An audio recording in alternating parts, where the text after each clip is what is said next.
Okay, so turns out I made a mistake. Uh, I put the wrong. Okay, yeah, lovely programming mistakes. Okay, so anyway, I went back into my code, decided to just make sure that I had everything in order. This was already here, right? The displaying object, time, state, and index. I also went into the RK4 function and put in that value.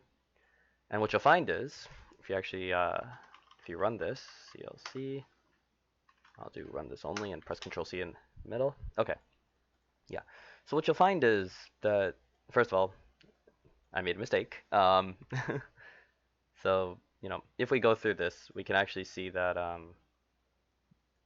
Let's just start here at dynamics. So our dynamics are exactly what we expect them to be. Our time is a time. Our time step is a time step. State vector makes sense, right? We're very early on. But for some reason, this object right here is printing our variable a, which that would be the input, which that's not what it's meant to do. And this is, I love these kinds of errors because I have no idea how they come about. This object stems from the first line of the RK4 coefficients. This line right here, which will go into the dynamics of our vehicle right here, and that's the first object that it's printing. And then from here you can see like it prints the object, then the time, state. Oops, let me go back up. Object, time, state, index.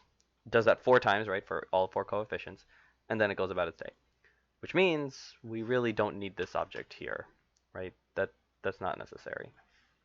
In that the error I made was right there. We don't need this here.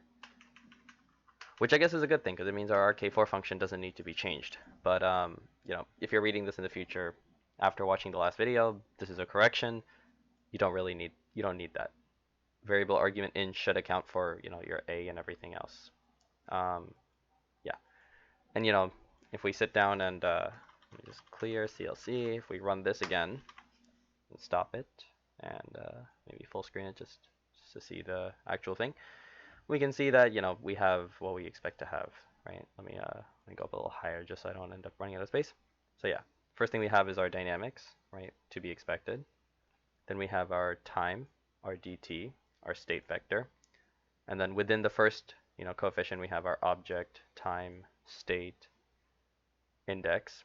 Second coefficient, object, time, state, index.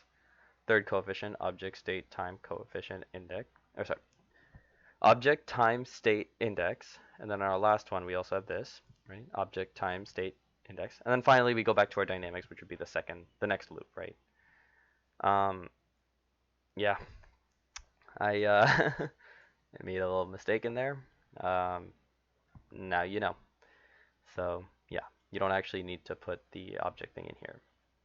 But yeah, I highly recommend using this method. Just display everything, make sure it's what you intend for it to be.